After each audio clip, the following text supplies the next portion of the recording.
it's just tough. Like, I'm like, man, I might have to redshirt. Like, that's like the first thing on my mind. Like, I might not even play this year. Like, Kansas, I was supposed to play.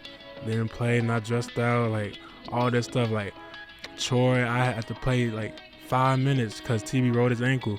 My foot was hurting. It was killing me. So it was like, man, I don't know, like, what I'm going to do this year. Like, it's just hard. Like, I don't know what I'm going to do. So even after you got cleared to play, you're still in a significant amount of pain early on. A lot of pain. Like, it just hurts. Like, movements, like, it'd be fine for, like, a few minutes, and then it'd be, like, one little tweak, like, one little step. It just flares up, and it's like, I just can't go no more. But thankfully, started working with it, got some new soles, played with those a little bit. Now I'm not even wearing the soles anymore. That's how good it's feeling right now.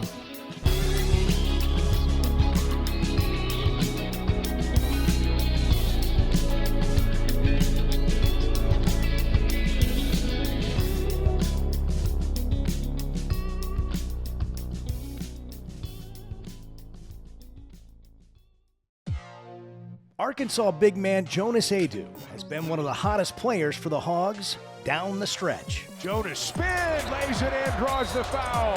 Aidoo with a power move. After being named a first All-SEC player at Tennessee a season ago, he decided to transfer to Arkansas, up his game under John Calipari. I knew, like, I would have to go search for another coach that, you know, runs pro-style type of offenses. Coming here and seeing how they played against it a lot, like, it translates better to the NBA, and that's ultimately the dream. Preseason expectations were high, but an injury changed everything.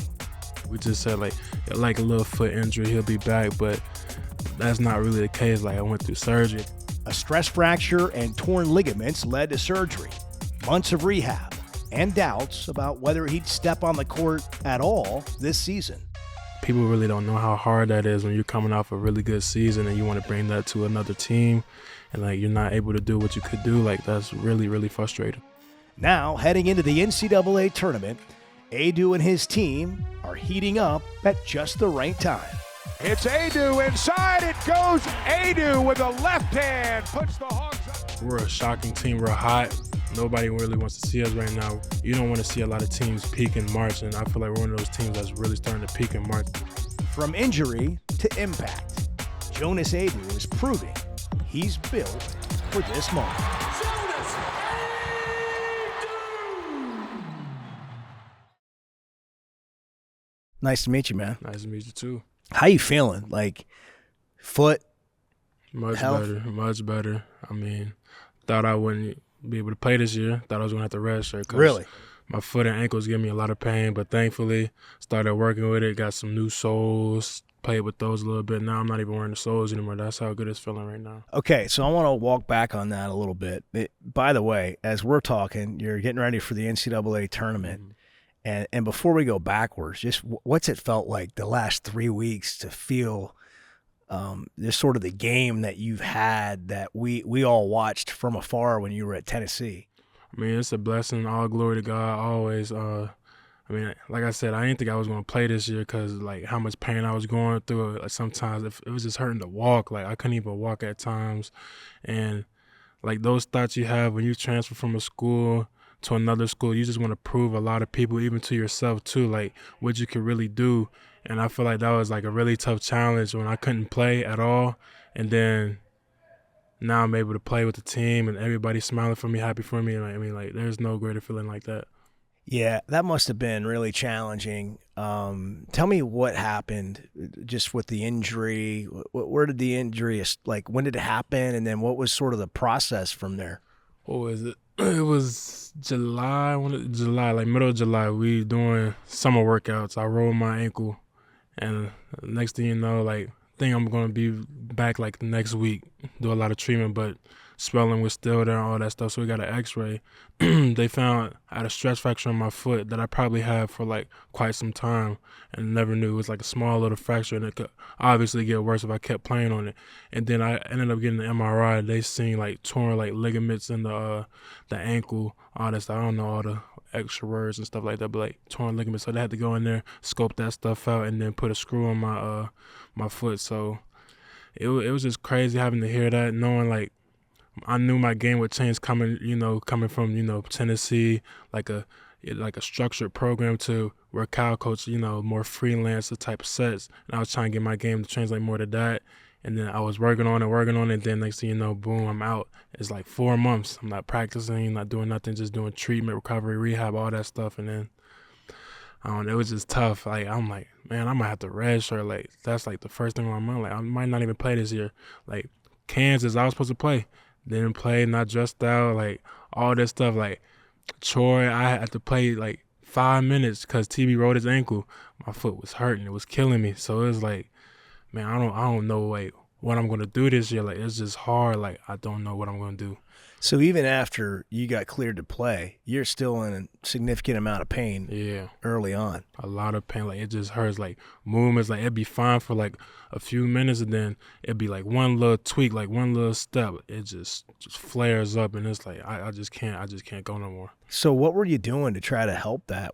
I imagine you were trying to find all kinds of solutions. I mean, doing everything we can, trying to strengthen like the quad, the ankle, like doing like a lot of like movement type stuff, a little strengthening type stuff to get everything like combined, working with each other, because a lot of the tendons and stuff like work with each other. So getting those things stronger can help, my foot and my ankle.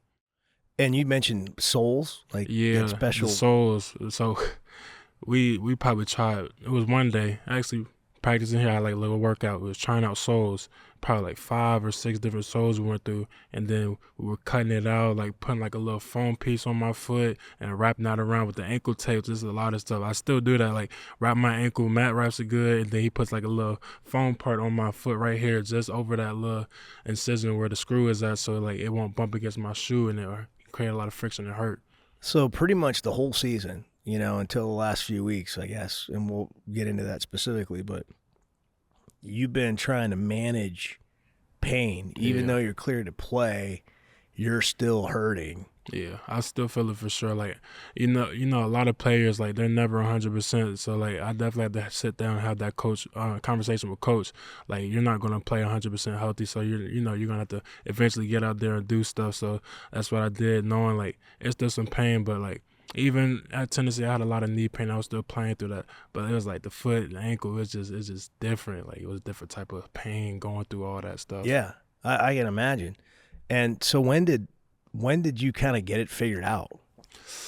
Where it didn't hurt as bad, or what'd you figure out? It'd be a few games, like the Michigan game. Like, I didn't feel it at all. Like, I felt really good the Michigan game, and then it'd be like when we played at Missouri, for some reason, like, I felt it more that game.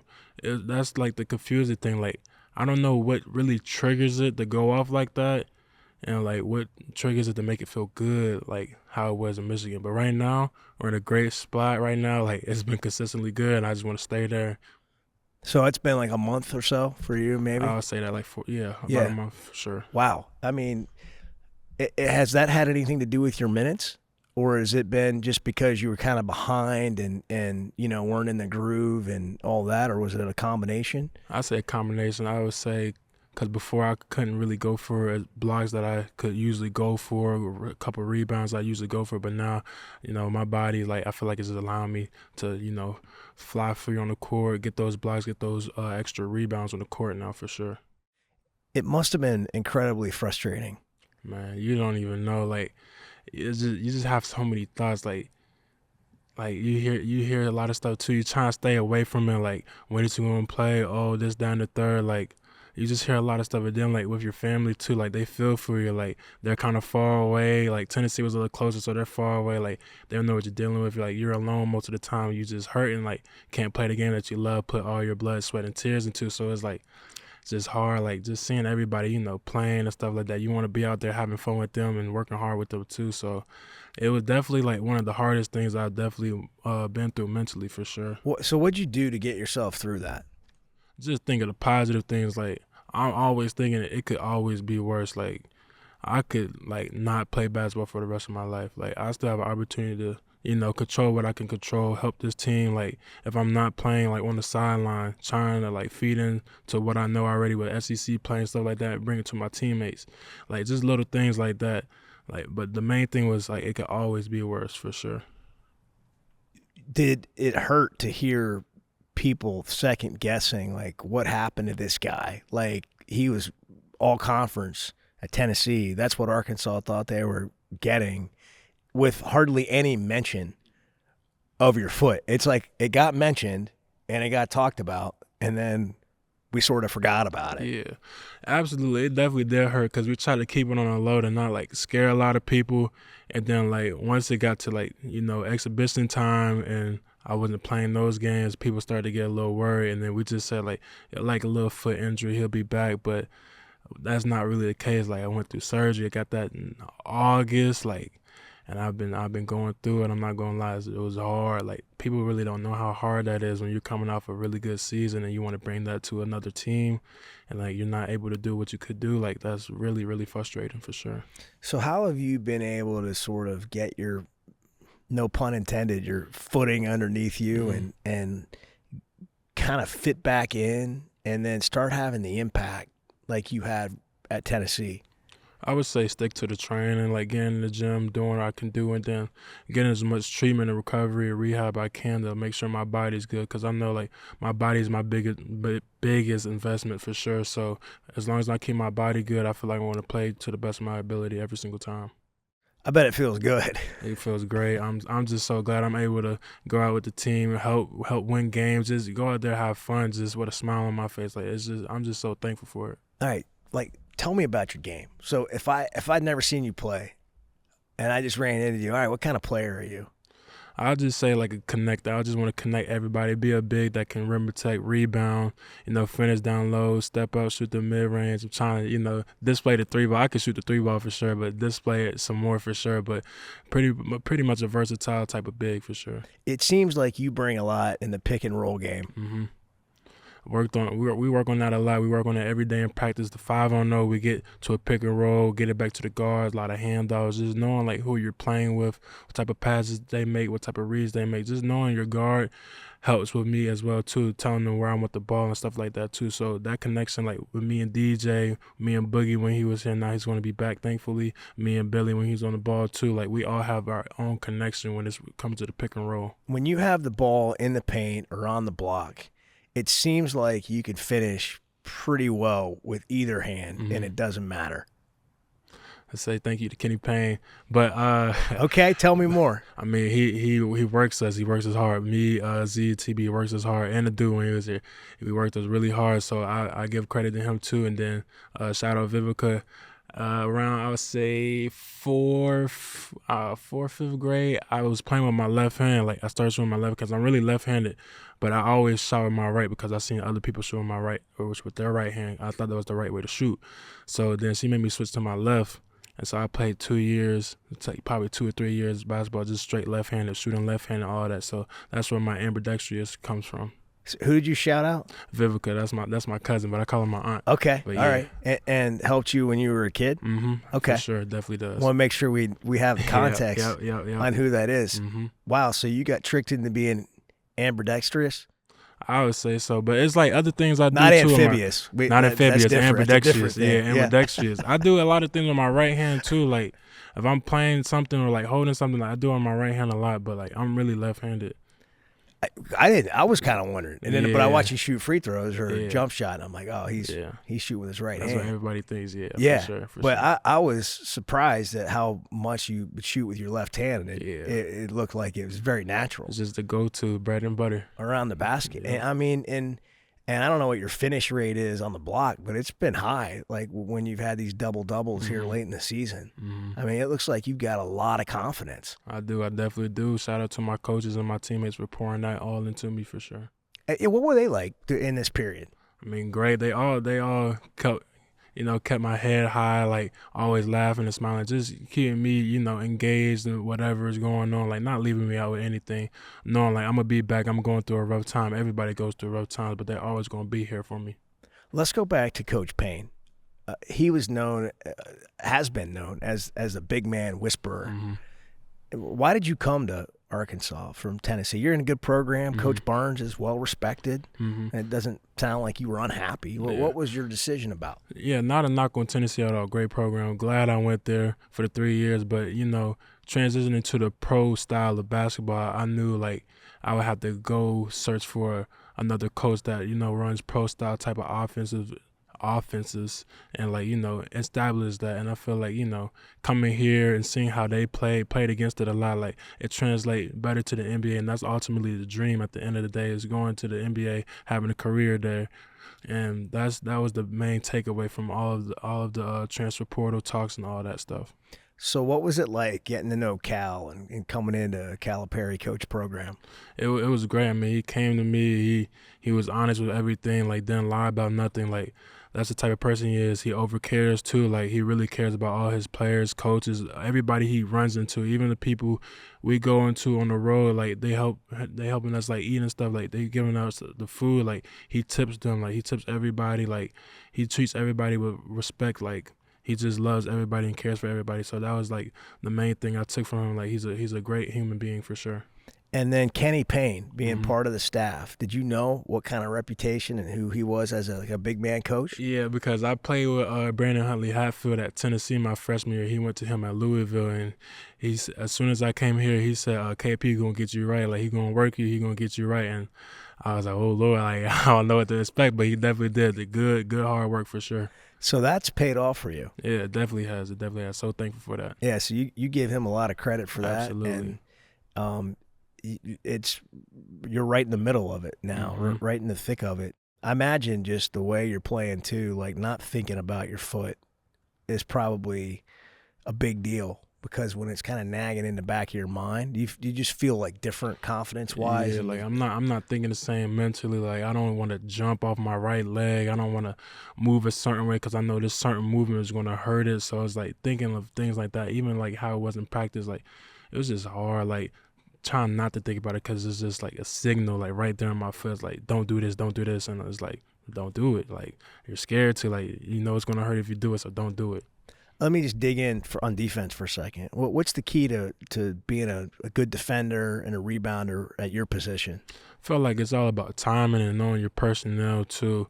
I feel like when I was growing up, I was always getting blocks, and I used to always, like, time it where the player would go right up, so I don't have to get in the air. I get it right at their hands where they're finna release it. And I feel like I've done a good job at that, trying to time that. But it's definitely about timing and knowing your personnel, who you're playing. So you're right in the middle of that pick and roll. You've been right in the middle of down the stretch here. You and DJ have done, a lot of damage together, and Billy and the rest of the guys. But okay, Boogie has been out, and you can relate for sure with him going out January 18th, I think it was, and missed 13 games. What's it like getting that back? How do you handle that with the other parts and the chemistry that you guys have been working with the last 13 games? I mean, it's great. We need him. We need another body for sure. I mean, he's one, I don't know what to say, hell of a player. He's a hell of a player for sure. I mean, we need him. He can get downhill. He can score at all three levels. He knows how to pass. Like, we just need him for sure. Like, he knows he wants to win. He wants to play and help us. Like, he doesn't want to hurt us. Like, he knows what he has to do. Like, he talked to all of us. He talked to Cal, like, how he's going to help us on the, March Madness, big time. So, like, this is time to, make a name for himself again, because I know a lot of people probably like, what happened to Boogie? What happened to Boogie? Now you finna find out what happened to Boogie. He finna come back. He finna go killing. And you said Boogie's a hell of a player. What makes Boogie, in your opinion, able to transition back in here and fit in with the team, whatever that role is going to look like now? I mean, basketball is about adjustments, like playing into your role, fitting in your role, starring in your role. So him coming back, knowing he's just one hell of a player, he's going to adapt just fine. In high school, he was the two guard. He wasn't really playing point guard a lot, but now he's going to be coming back playing the two. So now he's going back to what he knows really when he started coming up playing. So we feel like we might get a different side of Boogie. What happened with this team when it was 0-5, 1-6, and then went in, whatever it was, 7 or 8 of the last 11, and we all know how you finished, Just knowing every team got to face some type of adversity. A lot of people want us out, like, they don't want us to win. They want to see us lose for sure. But, like, knowing all we have is each other at the end of the day, we have to play for each other, play for one another, and just build on top of those games. Like, all these games we had lost early on, we probably should have lost really one, but we were close in every single game. Like, we know we're a really good team. We're just learning how to put those pieces together and play with each other. How good do you think you guys are or can be? Like, the best team in the nation, obviously. We have really talented guys. I've seen everybody playing. It's like all we have to do is put it together, get clicking on the same page. Even if like a couple of guys are not playing well, like we're still gonna have a lot of guys that's playing well, so we can win games. So regardless of that, like we're just a really, really tough team. it's remarkable to me that in your sport, college basketball, it's never been more individualized. It's always been kind of an individual sport where you try to get guys to play together. I mean, you're a brand from the time you're in junior high, and now with NIL and all that and transfer portal, I'm sort of amazed at how much of a team you guys are and how Cal seems to have you guys together. And even though you got your own brand and you're hoping to go to the NBA and do all that and make as much money as you can, and nobody could ever blame anybody for that, you don't feel that when I watch you play. Right. Why do you think that is? I mean, just the chemistry we have. Like, Cal wants us always to be around each other. He always be like, no phones. Like, get to know one another. Like, he always jokes around like that. But it's really serious. Like, knowing your teammates, like, that's going to help you, like, later on in life. Like, those lifelong relationships you build with who we have now, like, you're going to lead them later on in life and, like, need them to win games. So that's what he really embraces himself on. Why do you think his former players that have signed 2 and 3 contracts in the NBA still seem to really like him? I feel like he just feeds so much into them, like builds them up with confidence, just lets them, kind of like, like you got to do this. He's on them, like he's coaching them good, but like at the same time, he knows what they're capable of. He's going to push every single one of us, even when we're playing good. He wants us to play even better because he knows there's another side of, just playing good. There's always another side of playing better than what you're playing. How would you describe this team right now? Like what do you think? What do you think makes you guys a tough out? Right now, I feel like we're a shocking team. We're hot. Nobody really wants to see us right now. We're in a time where, like, you don't want to see a lot of teams peak in March, and I feel like we're one of those teams that's really starting to peak in March, and one of those teams you just want to kind of avoid, like, oh, no, I don't want to play them. But we're definitely one of those teams. I've always felt with this team this year that you guys love the big stage. Mm-hmm. Like when the moment's big, it's like the Kansas exhibition game, the Madison Square Garden game. That you just, I don't know, do you feel like this team's built for big moments? I definitely do. All of us, we all have something to prove individually and then together as a team. And I feel like once all that combines together, we're just a really tough, good team. I just can't wait to get the March Madness to just play with these guys because I just know what we're capable of. You guys been excited since the bracket got announced? Absolutely. Just getting your name called and then just getting ready to prep for the game and getting ready to play, like, there's no greater feeling than that. They made you wait for it. I know. They made us wait the whole time. We was like, are we in? Like, what's going on? But, just hearing our name called, it was just a blessing. All right, so you're known as, like, a really fun guy on the team. I would say so. Yeah, what's that about? Who are you? I'm just myself. Like, at the end of the day, I just like being myself. I'm not going to be different to like anybody y'all meet. I'm gonna be the same person all around. I don't try to fit in nowhere. I'm just gonna be myself no matter who I'm around. I feel like that's why I'd be like the fun guy. Do you guys give each other a lot of grief, a lot of hard time? Yeah, of course. I mean, that's what you do as a team. Like, you always give each other hard times. Like, y'all just joke around, give each other hard times. That's just like the relationships you got with the bros. Yeah, I heard you. You don't just like cologne. That you got like an obsessive collection. Yeah. Of over 70 bottles of cologne? Yeah, just about, yep. Okay. How? Where did this start? What happened there? My dad got me addicted to cologne, for sure. He got you addicted? Yeah, I'm addicted. Like, it's just like smelling good. It just does something to you, and like your aura, like you smell good, feel good, play good. That's what I believe. So like, just the different scents and just like how it is. Like, I don't know how to explain it. I just love smelling good. Like, it just like put a smile to my face. I don't even know how to explain it, but my dad definitely got me addicted. And then he got me like a Burberry cologne, and then after that, I'm like, okay, this is nice. And then started going to some stores, smelling some things. I'm like, oh, this was nice too. Started doing research on some, like looking some things up with the best cologne, like attention getters, like ones for winter, summertime, all that stuff. I'm like, okay, I think I'm gonna just start, getting a little collection going and seeing what I like, and then build from there. And then just went up. Can you tell if somebody else doesn't smell good? who doesn't smell good. Yeah, I don't mean like they've got body odor bad, like they stink. I mean like, man, what is that cologne you're wearing? That's awful.